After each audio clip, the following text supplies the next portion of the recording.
Before you came to obviously Newtown, what was your perspective of it? Had you ever heard of Newtown before? I hadn't heard of Newtown. I'd been to Birmingham several times, but I'd never been to that part of Birmingham. And I didn't know I was going to Birmingham until, because the production company didn't tell me anything at all. I turned up at Euston Station with the camera crew, and they gave me a ticket that said Birmingham on it. So that was the first I knew about it, so I couldn't do any research or anything like that. And then a few hours later I knocked on your door, and then I was there for eight days having to find my way around, all with a camera crew in my face. Okay, well, when you was finding your way to my door, yep, like, eventually. What was you thinking? What was your first intake of the area? Like, one of the first things I said, I thought, was actually, this is not too bad. Because I've been on estates with tower blocks, and I've lived close to one when I was living in London, which are pretty run down, where you've got sort of burnt out cars, or you've got rubbish all over the place. Actually, I thought the estate was quite well kept. It's clean, isn't it? It is clean. Actually, there wasn't much rubbish. They mowed the lawn, they had a smart playground, and it was quite smart. The standard of some of the flats then in the tower blocks, particularly one I stayed in, left a lot to be desired. But I thought the area itself, although those tower blocks are not very attractive, they're pretty intimidating, and after dark it was a bit intimidating. And certainly where the shops were, it didn't help a lot of them were being closed down. Yeah. But it was not as bad as I thought it might have been. Okay. Right. And what did you think? Like, wow, what's your outtake now? Like, now that you've left and you've done what you've done, you've came and you've interacted with the people in there, and you've come back to your home ground, and then you've gone back and you've seen it.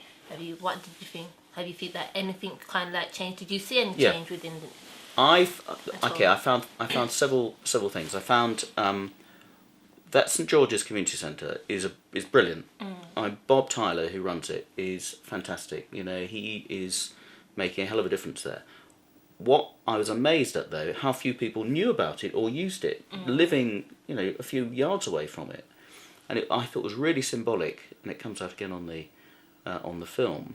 When we organised the football match, a lot of the kids who came to the football match, they climbed over the fence to get there rather than coming through the front door of the community centre. That was because they felt they weren't part of it. And when we did the second football match, and I went back in October, the kids all came through the front door. That it sounds a little thing, but actually it was really symbolic because they felt, I thought, that they were part of it. Yeah. And Bob wants more people to come in and use the facilities there. So we've got a few things going there. We've got the football teams going now, where those kids can go to the football training at St George's. And we've tried to start this newsletter as well, because there was just a huge information vacuum on that estate. Nobody knew what was going on from one side of the road to the other. Right. And not enough people talk to each other. Everybody talks to you, everybody on that estate. But a lot of people who don't. Yeah, and that's true. If we got people talking some more, socialising some more, then you could get a lot more done. And if they then got the councillors down, got the MP down, and said, look, we need help with this, then you can actually start things moving. But it was just a vicious circle. Nobody got things going. Well, as you knew, a lot of people didn't know who our MP Who the MP was. Incredible. Until you actually went with my mum to the, on the internet. It was incredible. Somebody's been the MP for 26 years. I couldn't find anybody who actually knew who the MP was, and that was deeply worrying. Deeply worrying.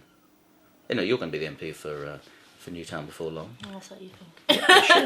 You should. You're trying to push me. You should. You and your mates like you should start things going, get a community organisation going, stand for the council, and then who knows what.